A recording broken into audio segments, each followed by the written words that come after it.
when you were at the Apollo show, you know, The Rock was all in the building, literally.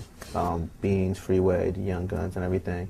And at the time when you were making like the Dynasty album, the Blueprint, and you guys were all working like out of the same studio, everybody's coming in and out of baseline. Does that foster an environment, like what kind of environment does that foster as far as creativity versus when you guys aren't recording in the same studio? I mean, it's just natural, right? If you're working with a bunch of people, like if you by yourself, you might think you could get away with saying something half-assed, right? You put it out there and be like, nobody's looking, and you just throw it out there. But when it's a bunch of people around, you're trying to impress everybody around, and it works like that. And then everyone's feeding off each other, and you know, you have everyone there, you know, to say, nah, that's not it.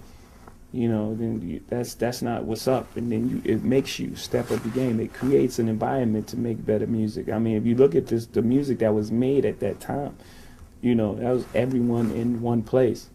Yeah, so absolutely, baseline was incredible for that time period. I don't think we could be touched at that time period. Forget about it. And then when you did American Gangster, it wasn't exactly the same thing, but from reading about it, it seems like it was almost an environment like that with all the producers just being there. Like I think I remember reading Jermaine Dupri talking about like feeling the pressure of like having Toomp make a beat there, and I think another producer was around.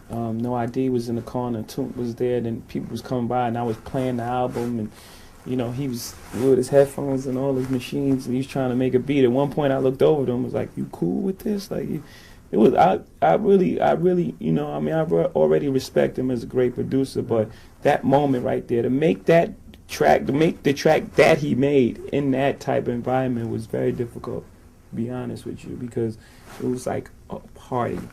But it wasn't a party for sake of just, you know, dancing. You know, it was a party to get the vibe. It was purposely done. That's how I did Blueprint. I had Kanye and Just together. Then you throw other producers in that mix and you see what's going on. It's like it's like a friendly competition, right? But you know, at the same time, everybody is, you know, it's not a negative. It's no negative energy because everyone's enjoying the music as well at the same time. So it breeds this energy that's unreal. Right. Yeah. Now is like obviously like with Dynasty and Blueprint, that was like that in American Gangster.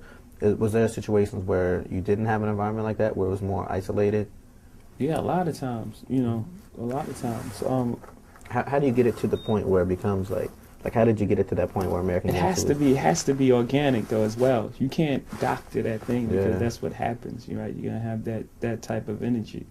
You know, it's like anything else. Timing is everything. Or all those stars align. You know, I didn't plan to have Toomp in the same day as, you know, as Jermaine. It just really, everything just came together. I didn't plan to have Nas on Success. I didn't even plan to make this album. Yeah. You know, it just really, everything just happened with just the time and the stars aligned.